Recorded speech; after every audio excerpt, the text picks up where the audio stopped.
Hi colleagues, my group looked at high neuroticism in frontline managers, and my group members are Chris, Martha, and myself, Nina.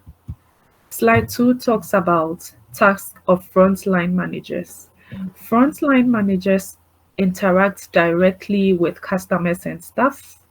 They coach individual employees, train groups, lead teams, talk to customers, supervise staff, meet with upper management, manage daily business operations, oversee OHS standards, record employee productivity, and improve customer experience. Slide 3 talks about traits of effective frontline managers.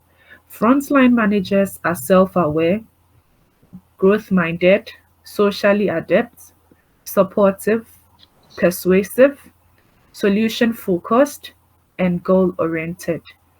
Do any of these traits remind you of concepts you've learned during the semester? Consider the FFM of personality, such as conscientiousness, level of political skill, looking at interpersonal influence, emotional intelligence, considering relationship management, great styles of resolving conflicts by Rahim and Magna 1995. Slide 4 talks about the personality models with focus on neuroticism. Slide 5, we are looking at individuals with high neuroticism, and such individuals may exhibit the following characteristics: an overall tendency towards negative emotions, poor emotional stability, anxiety or irritability, self doubt, self consciousness or shyness, high levels of stress and difficulty handling stressful situations, fear or guilt over minor things, trouble with frustration or anger about everyday occurrences, difficulty controlling urges or emotions in the moment, tendency to view minor problems as overwhelming, sadness, moodiness, and depression, and a lack of resilience in bouncing back after diversity. Martha will continue with the following slides. Thanks, Nina. So those are the characteristics of neuroticism. What would the behaviors look like for frontline managers? We looked at pro-social behaviors to start with. Examples of pro-social behaviors are being helpful, soothing, supportive, generous, or charitable. Individuals high in neuroticism tend to exhibit fewer pro-social behaviors than those lower in neuroticism. Without pro-social behaviors, neurotic frontline managers fail to reap their benefits. So they don't gain recognition and approval from others, experience increased well-being, self-efficacy, self-esteem, and sense of accomplishment, have a positive and resilient outlook, and forge strong relationships and build community. So those things do come to people with kind of a high level of pro-social behavior, but not to those high in neuroticism. How might using interests over rights or power in conflict resolution involve a pro-social element? Next slide, please. We looked at neurotics who are also perfectionists. So perfectionists strive for impeccable task performance. In stronger neuroticism, perfect is the enemy of good.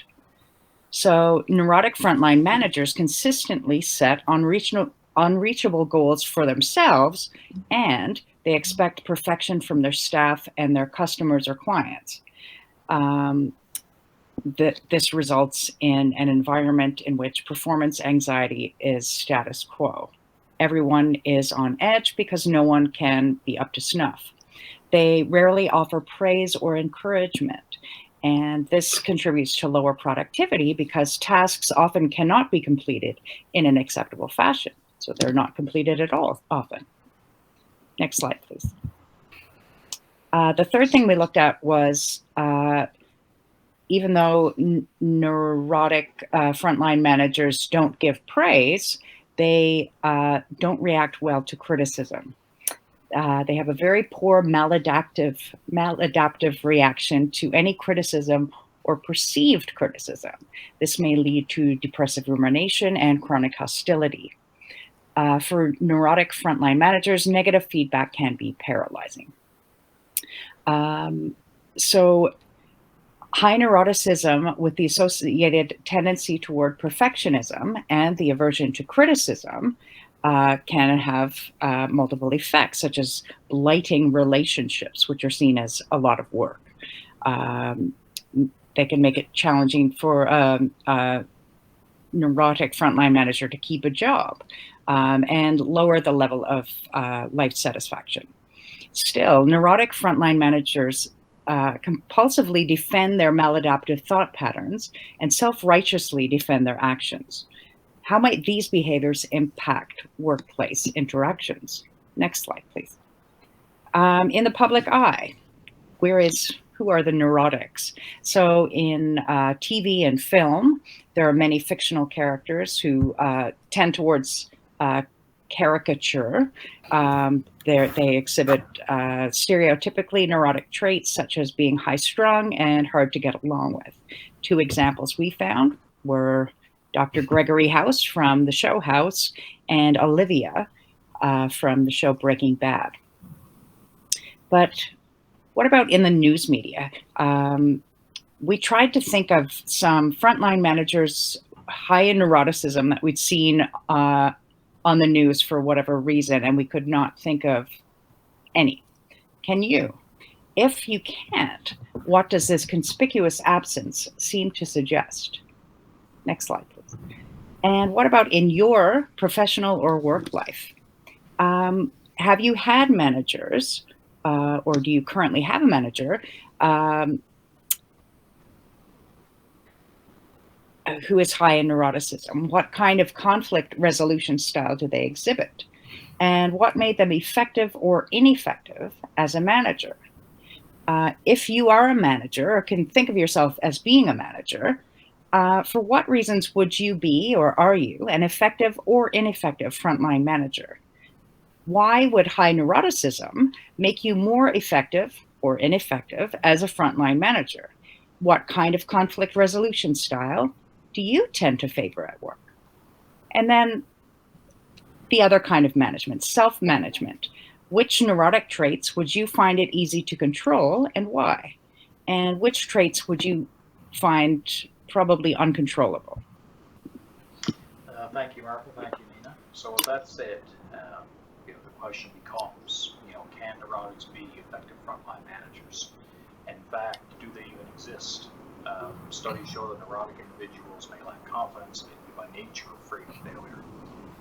They may be unwilling to take an extra work or take actions that would make them more visible.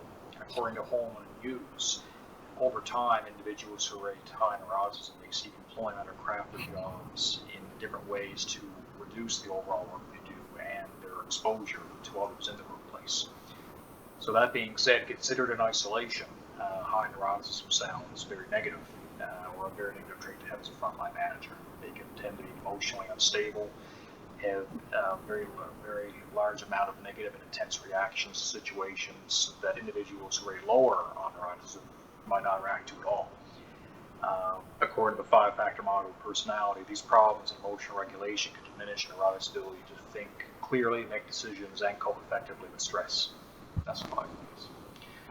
So, again, up until now, everything that we've said to you would lead, anyone logically to make the assumption or the inference that somebody who rates high neuroticism cannot and will not make an effective frontline manager. However, as we've learned throughout this course, a person is simply not a one piece. There are many pieces to an individual. Looking at that, we looked at a few things basically that would kind of create or fill in the blank. Simply having a high trait neuroticism does not mean someone can't be effective in a position, and in fact, there are several mitigating factors that may help in that regard, such as other personal characteristics, the environmental context, and their individual coping strategies. Slide, please. The first mitigating factor is other personal characteristics, and as we know from the many assessments we did, neuroticism is only one aspect of personality. Individuals who rate high neuroticism and conscientiousness have been labeled by Friedman as being healthy neurotics. In fact, individuals rating high in conscientiousness tend to be disciplined, organized, prudent, and responsible. In certain situations, an individual who has these characteristics as well as certain neurotic traits, such as risk aversion and vigilance and worry and concern, might actually make an ideal frontline manager. Again, emotional intelligence is something else we learned about. In fact, high ratings in the dimension of self-awareness and self-management within emotional intelligence might help mitigate some of the more urgent negative traits associated with neuroticism. That being said, can you yourselves think of any personal characteristics that may strengthen the frontline management effectiveness of an individual who rates high neuroticism? Excellent. The second factor we looked at was the environment in which a person lives in, and that's not just their immediate physical environment, that's things such as their culture as well. A recent study by an author and all, it indicated that in terms of Mexican culture, the traits of agreeableness, openness, and extroversion in terms of personality are highly valued. That being said, we did struggle to find a culture or context where where neuroticism would be looked at as an ideal or valued trait in a person. That doesn't mean it doesn't exist, and we'd love to hear from you and your opinion on that. The environment in which a person lives, or works rather, is also important. Again, the experience of somebody working from home in a very normal and familiar environment, doing customer service, will probably have a much different experience than a frontline manager responsible for building a skyrise apartment, overseeing a team of tradespeople. Next slide, please. And finally, we looked at the individual coping strategy a person uses to deal not only with high trait neuroticism in their personality, but also stress in general. Formal and informal social support systems such as coworkers, friends, and family, mentors and supervisors, and professional associations can all be an avenue of de-stressing and kind of talking out to the issues you're going through. Cognitive reframing, which is a major part of a therapy called cognitive behavioral therapy, is a way that someone can reshape their thoughts and reframe their experiences in a more positive light. Mindfulness has also been seen to be very effective in terms of thinking in the moment as opposed to worrying about the future and worrying about what happened in the past. And of course, identifying problem areas, setting behavioral goals, and practicing interpersonal skills can lead to greater social success and self-confidence. As the saying goes, practice is perfect. We wanted to kind of end on a point that, neuroticism is not an altogether negative thing. It's been kind of painted that way, but there are positives to that as well. For example, risk aversion is not necessarily a bad thing. There are industries which, that could very well be a good thing. A depressed economy, being an investment banker in a depressed economy, being on the side of caution would probably be better than swinging for the fences. A heightened perception of risk is also important. They also tend to be very well prepared. We're being chronic worriers and, anticipating reactions or, effects of behavior is something they go through all the time. So in terms of negotiation, that's a very important skill to have. They tend to think several steps ahead and, where they're always dealing with problems in their mind, creative solutions tend to come from that. So with that being said, could you think of any other positives of neuroticism? Next slide, please. And with that, we conclude our seminar on the high trait neuroticism in frontline managers. We leave you with a picture of the Queen, with her goodbye thing. We are looking forward to discussions. We really want to hear from you in terms of your experiences in the workplace with individuals that at least outwardly show the traits of high neuroticism. Our PowerPoint slides, our handouts will be posted in D2L for discussion, and we're looking forward to hearing from you all. And with that, on behalf of myself, Martha, Nina, thank you, and we look forward to seeing your presentations as well. Thank you. Thank you.